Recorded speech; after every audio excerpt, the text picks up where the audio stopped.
Hello दोस्तों, स्वागत है आपका हमारे चैनल पर। आज की कहानी से हमें बहुत कुछ सीखने को मिलेगा, तो देर न करते हुए चलिए कहानी शुरू करते हैं। परसों सोलापुर पुणे हाईवे पर एक होटल में रात के खाने के लिए रुकते समय 8वीं-9वीं कक्षा की लड़की, पिता, माँ, उच्च वर्गीय परिवार, हाई क्लास, मेरे सामने बैठा था। तभी उनकी नजर होटल के श्लोक पर पड़ी, वदनी कवड़। पढ़कर वे चर्चा करने लगे कि वदनी कवड़ क्या मतलब है, नाम घ्या फुकाचे मतलब क्या है, व्हाट इज फूका।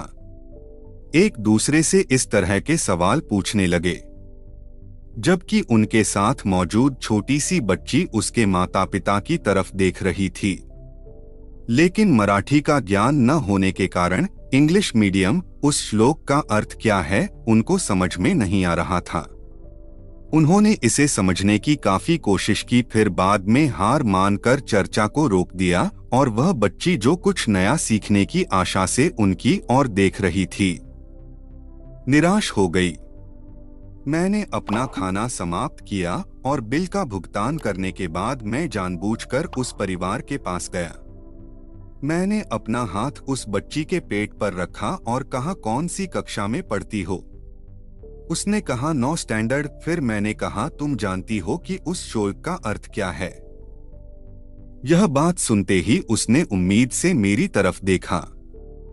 मैंने वाक्य जोड़ते हुए उससे कहा, वदनी कवड़ घेता नाम घ्या श्रीहरिचे, अर्थात भोजन करते समय निवाले को मुंह में लेते हुए श्री हरि यानी ईश्वर का नाम लेना चाहिए। सहज हवन होते नाम घेता फुकाचे, मतलब यह मुफ्त का नाम लेने से आपका खाना आसानी से पच जाएगा।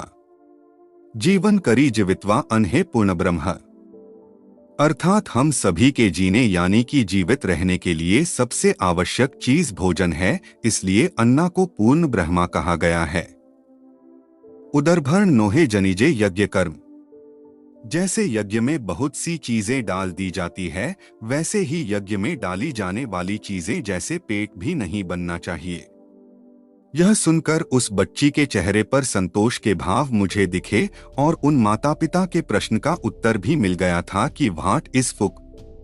हम भारतीय के रूप में पैदा हुए, हम भारत में रहते हैं, हम भारतीय के रूप में रहते हैं, लेकिन यह एक वास्तविक त्रासदी है कि हम एक साधारण श्लोक का अर्थ अपने बच्चों को नहीं बता सकते। जैसे जैसे बच्चे बड़े होते हैं, वह अपने आसपास की दुनिया को देखते हैं, इससे सीखने की कोशिश करते हैं। फिर माता पिता की जिम्मेदारी बनती है कि उन्हें अच्छी चीजें दिखाइए या बुरी चीजें। हम सभी के पास इंटरनेट है और अगर हम खोजने में सिर्फ 1 मिनट लगाते तो हमें जवाब मिल जाता, लेकिन हम इतना प्रयास नहीं करते। आज सही मायनों में नॉन इंग्लिश स्कूल में पढ़ने का संतोष मिला मुझे मेरी प्राथमिक शिक्षा, मेरे पिता, मेरे स्कूल और शिक्षकों पर गर्व है। कहानी का सीख है कि सांस्कृतिक समझ और ज्ञान साझा करने का महत्व कैसे होता है। इसमें दिखाया गया है कि सांस्कृतिक भिन्नता कैसे जिज्ञासा को उत्तेजित कर सकती है और माता पिता को अपने बच्चों के शिक्षा साहित्य में मार्गदर्शन का कौन सा महत्व है। इसके अलावा कहानी दर्शाती है कि दर्शकों को शिक्षा और सांस्कृतिक विविधता के मूल्य को महसूस करने के लिए उत्साहित किया जा सकता है। अगर आप इस कहानी के अंत तक पहुंच गए हैं तो इस वीडियो को लाइक करें और कमेंट करें और चैनल को सब्सक्राइब करें। धन्यवाद।